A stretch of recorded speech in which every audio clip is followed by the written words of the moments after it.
নমস্কার বন্ধুরা, আজকে আবার হাজির হয়ে গেলাম পুঁই শাকের যে মিচুরি হয় তার একটা সুন্দর রেসিপি নিয়ে। তো চলো দেরি না করে চটপট শুরু করা যাক। এটা শুধু রান্না করে খাওয়া যায়, আবার এর মধ্যে কিছু সবজি অ্যাড করেও খেতে পারো।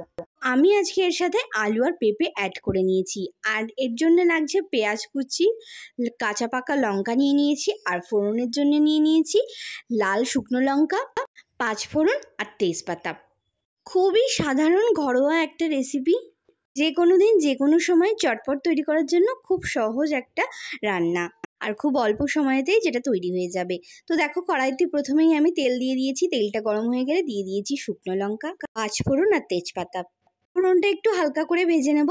আমি কিন্তু পেঁয়াজটা আজকে ভেজে নেব না, পেঁয়াজটা আজকে ওর ওপর কাঁচাই ছড়িয়ে দেবো। তো তোমরা ভিডিওটা শেষ পর্যন্ত দেখতে থাকো। এবার দিয়ে দিলাম ওই মিচুরিগুলো, সাথে কেটে রাখা আলু ও পেঁপে একসাথে দিয়ে দিয়েছি। আলাদা আলাদা করে ভেজে নেওয়ার কোনো প্রয়োজন নেই, কিন্তু তোমরা যদি চাও আলাদা করে ভেজে নিতেই পারো। হাতে সময় কম থাকলে তোমরা এভাবে একসাথে দিয়েই করে নেবে, তাতে স্বাদটা কিন্তু কিছুই কম আসবে না। তারপরে একটু কাঁচা লঙ্কা চিড়ে দিয়ে দিয়েছি। এরপরে একে একে দিয়ে দেবো লবণ হলুদটা দেওয়ার পর একটু লাল লাল করে ভেজে নেব। যেহেতু আগের থেকে কোনো কিছু ভেজে রাখা হয়নি, সেই জন্য একটু লালচে করে ভেজে নিতে হবে। একটু লালচে করে ভাজা হয়ে গেলে একটু হাতে করে মুঠ করে জল ছিটিয়ে দিয়ে গ্যাসটাকে একদম লো ফ্লেমে দিয়ে এটাকে ঢেকে কিছুক্ষণ হতে দেব। একটু জল কম দিয়ে ঢেকে রেখে করলে পরে এতে করে সেদ্ধটাও খুব ভালো হবে আর সময়টাও কম লাগবে। এই দেখো, ঢাকনাটা এবার খুলে নিলাম। এটা কিন্তু আধা সেদ্ধ হয়ে গেছে, পুরোপুরি এখনো হয়নি। এবার এটাকে একটু নেড়ে চেড়ে নেব। একটু দেখো, লালচে লালচে রঙও চলে এসছে। তো এর মতো অবস্থায় কিন্তু ভালোভাবে এটাকে নাড়িয়ে চাড়িয়ে নিতে হবে। আর এর মধ্যে এবার আমি ওই কেটে রাখা পেঁয়াজগুলোকে দিয়ে দেব। আমাদেরকে আমি আগেই দেখিয়ে দিলাম, পেঁয়াজগুলোকে কিন্তু আমি আজকে ভেজে নিইনি। আমি আজকে কাঁচা পেঁয়াজটা এভাবে ছড়িয়ে দিয়েই কিন্তু রান্নাটা করব। তোমরা চাইলে পেঁয়াজটা ভেজেও নিতে পারো। দেখো, পেঁয়াজটা দেওয়ার পর আবার একটু নাড়িয়ে চাড়িয়ে নিতে হবে।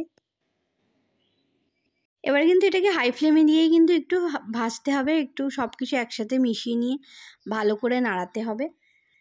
এই পুঁই মিচুরিটা কিন্তু একদমই সহজ একটা রেসিপি, আর এটা এতটাই সুস্বাদু হয় যে গরম গরম ভাত কিন্তু একদম এক থালায় উঠে যাবে। আর নিরামিষ দিনে কেউ এটাকে করতে চাইলে সে কিন্তু পেঁয়াজটা বাদ দিয়েই করতে পারবে। দেখো, এটাকে নাড়িয়ে চাড়িয়ে নিয়ে আবার একটু জল ছিটিয়ে খানিকক্ষণের জন্য ঢেকে দেবো। কিছুক্ষণ হওয়ার পর দেখো, ঢাকনা খুলে নিয়েছি। দেখো, প্রায় হয়ে এসছে। এবার একটু খুন্তি দিয়ে ঘেটে ঘেটে দেবো, তাহলে পাকটা ভালো আসবে। এভাবে আরও কিছুক্ষণ গ্যাসের জোরটা বাড়িয়ে নাড়াচাড়া করতে থাকলে কিন্তু একেবারে তৈরি হয়ে যাবে। আর শেষে কিন্তু আমি এর মধ্যে একটুখানি মিষ্টি দিয়ে দিয়েছি। তোমরা তোমাদের পরিমাণ মতো বা স্বাদ অনুযায়ী দিয়ে নিতে পারো, আবার নাও দিতে পারো।